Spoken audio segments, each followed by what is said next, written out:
Phone పెట్టేసిన కుచిడి, అమ్మా, ఇప్పుడు మనం మెంతికూరతో ఏం చేయాలి అని అడిగాడు. అమ్మ నవ్వుతూ, మెంతికూర పప్పు చేసుకుందాం అంది. వద్దు నాకు అన్నాడు కుచిడి. అయితే మెంతి టమాటా కర్రీ చేయనా అందమ్మ. నో అని ముక్కు చిట్లించాడు కుచిడి. మరి ఏం చేయను? సరే, మెంతి పనీర్ చేయనా అని అడిగిందమ్మ. ఏ ఓకే అమ్మా, అదే చెయ్యి అని కుచిడి సంతోషంగా అన్నాడు. అమ్మ ఒక నిమ్మకాయను మరియు జ్యూసర్ను కుచిడికి ఇచ్చి, ఇప్పుడు ఈ నిమ్మరసం మెల్లగా మరిగిన పాలలో పిండివేయి అంది. కుచిడి జాగ్రత్తగా నిమ్మరసం పిండాడు. కొద్దిసేపట్లోనే పాలు ముద్దలుగా మారి విడిపోయాయి.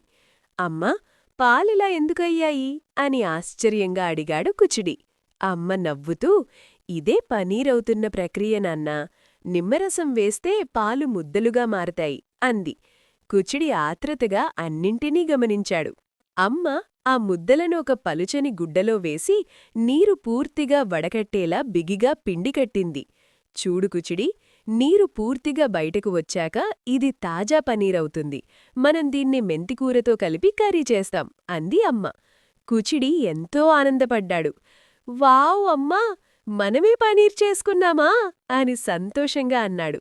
అమ్మ ఒక నిమ్మకాయను మరియు జ్యూసర్ను కుచిడికి ఇచ్చి, ఇప్పుడు ఈ నిమ్మరసం మెల్లగా మరిగిన పాలలో పిండివేయి అంది. కుచిడి జాగ్రత్తగా నిమ్మరసం పిండాడు.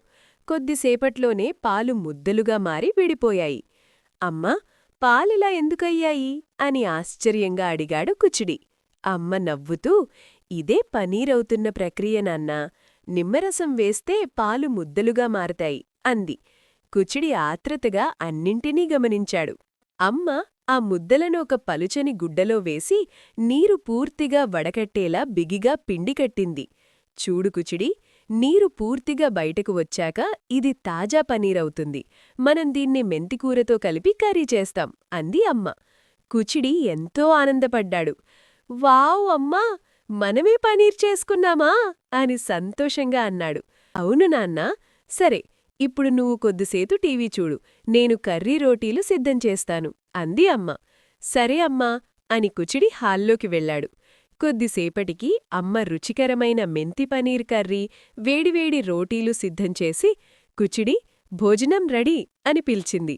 కుచిడి పరుగెత్తుకుంటూ వచ్చి తనే పెంచిన మెంతికూరతో, తనే చేసిన పనీర్తో తయారైన కర్రీని రుచిగా తిన్నాడు. అమ్మా, చాలా రుచిగా ఉంది. మనమే పెంచిన మెంతికూరతో, మనమే చేసిన పనీర్తో చేసిన కర్రీ కాబట్టి ఇంకా బావుంది అమ్మా అని ఆనందంగా చెప్పాడు. అమ్మ ప్రేమగా చూసి, మనమే కష్టపడి చేసిన వంట ఎప్పుడూ ప్రత్యేకంగానే ఉంటుంది. మనం రోజూ తినే భోజనం వెనుక రైతుల కష్టం ఎంతో ఉంటుంది నాన్నా. ఎండలో, వానలో, చలిలో కూడా వారు పొలాల్లో కష్టపడతారు. వ్యవసాయం ఒక చాలా ప్రత్యేకమైన, అంకితభావంతో చేసే పని. రైతులు లేకపోతే మనకు అన్నం ఉండదు. అందుకే ప్రతి గింజ కూడా ఎంతో విలువైనది అంది అమ్మ. ఆ రోజు కుచిడికి ఒక కొత్త పాఠం తెలిసింది. మనమే పెంచినది, మనమే చేసినది, అందులో ఉన్న ఆనందం మాటల్లో చెప్పలేవు. రైతుల కష్టం ఎంతో విలువైనది, కాబట్టి భోజనం ఎప్పుడూ వృధా చేయకూడదు అని. Please subscribe to our channel. Thank you.